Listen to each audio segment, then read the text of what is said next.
আসসালামু আলাইকুম। প্রিয় দর্শক, মধ্যপ্রাচ্যের আরেকটি খবর নিয়ে ইরান-ইসরায়েল যুদ্ধের আরেকটি খবর নিয়ে আপনাদের সামনে হাজির হয়েছি। আইআরজিসি বা ইসলামী রেভলিউশনারি গার্ড অফ ইরান তারা দাবি করেছে যে ইসরায়েলের ৫টি শহরে তারা হামলা চালিয়েছে এবং এতে ২০০ আ ইসরায়েলি নাগরিক আ ইতিমধ্যে নিহত হয়েছে এরকম তারা দাবি করতেছে। তো চলুন দেখি খবরের মাঝখানে কি বলা হইছে। এটা আজকের খবর, অর্থাৎ আজকে সানডে রোববার আজকের খবর এটা। ইসরায়েলের আরাদ, ডিমোনা, ইলাত, বীরশেবা ও কিরিয়াত এই ৫টি শহরে সামরিক স্থাপনা এবং নিরাপত্তা কেন্দ্রগুলোতে হামলা চালিয়েছে ইরান। এ খবর দিয়েছে আল জাজিরা। আল জাজিরা নিউজে আসছে যে এই ৫টা শহরে এখানে যেই সামরিক স্থাপনা আছে এবং নিরাপত্তা কেন্দ্রগুলো আছে ইসরায়েলের, সেখানে ইরান হামলা চালিয়েছে। এসব হামলায় অন্তত ২০০ র বেশি মানুষ নিহত হয়েছে বলেও আইআরজিসি অর্থাৎ ইসলামী রেভলিউশনারি গার্ড অফ ইরান তারা দাবি করছে যে এতে প্রায় ২০০ লোক এতে নিহত হয়েছেন।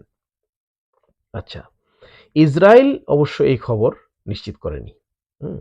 কিন্তু তারা সরকারিভাবে নিশ্চিত না করলেও তাদের যেই অ্যাম্বুলেন্স পরিষেবা আছে, সেই ডিপার্টমেন্ট জানাইছে কি যে আরাদ শহরে ৮৮ জন আহত হয়েছেন।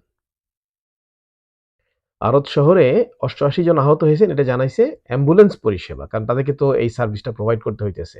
তাদের কাছে নিশ্চয়ই হিসাব আছে।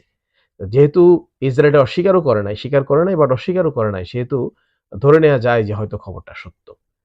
এছাড়া ওই অ্যাম্বুলেন্স পরিষেবা ডিপার্টমেন্ট তারা আরো জানাইছে কি যে ডিমোনা থেকে আহত ৩৯ জনকে হাসপাতালে পাঠানো হয়েছে। মানে ৩৯ জন আহত হইছে এবং তাদেরকে তারা অ্যাম্বুলেন্সের মাধ্যমে হাসপাতালে পাঠাইছে। আচ্ছা। এছাড়া কুয়েতের আলী আল সালেম, এটা আরেকটা অন্য জায়গাতে ইরানের আক্রমণ, সে ব্যাপারে বলা হচ্ছে। কুয়েতের আলী আল সালেম ঘাঁটি এবং সংযুক্ত আরব আমিরাতের আল মিনহাদ ও আল ধাফরা, আরব আমিরাতের ২ টা ঘাঁটি আল মিনহাদ ও আল ধাফরা, এই ঘাঁটিতেও ইরান হামলা চালাইছে বলে আইআরজিসি দাবি করেছে। তো এই ঘটনা যদি সত্য হয়ে থাকে তাহলে এটা আমি মনে করি যে ইসরায়েলের জন্য একটা বড় আ লস। ২০০ লোক একটা ঘটনায় বা অতি অল্প সময়ের ব্যবধানে ২০০ লোকের জীবনহানি, এটা কোনো সহজ ঘটনা না। স্বাভাবিক ঘটনা না। খুব বড় ঘটনা বলেই মনে করতেছি।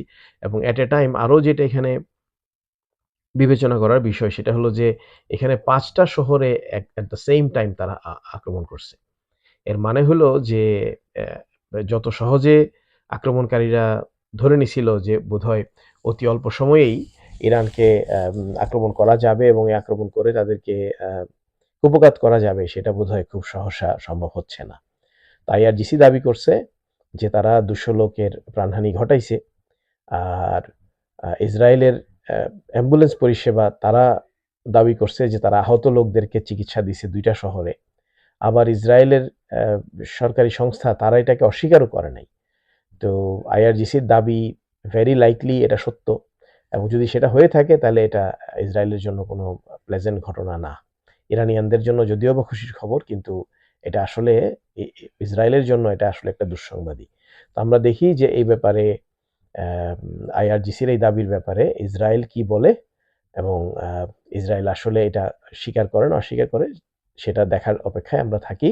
সেই খবর যদি কখনো পাই তাহলে অতি শীঘ্রই আপনাদের সামনে শেয়ার করব। আপনাদের সামনে আবার চলে আসব। সবাই ভালো থাকবেন। আর কমেন্টে আপনার মতামত দিতে ভুলবেন না। আসসালামু আলাইকুম।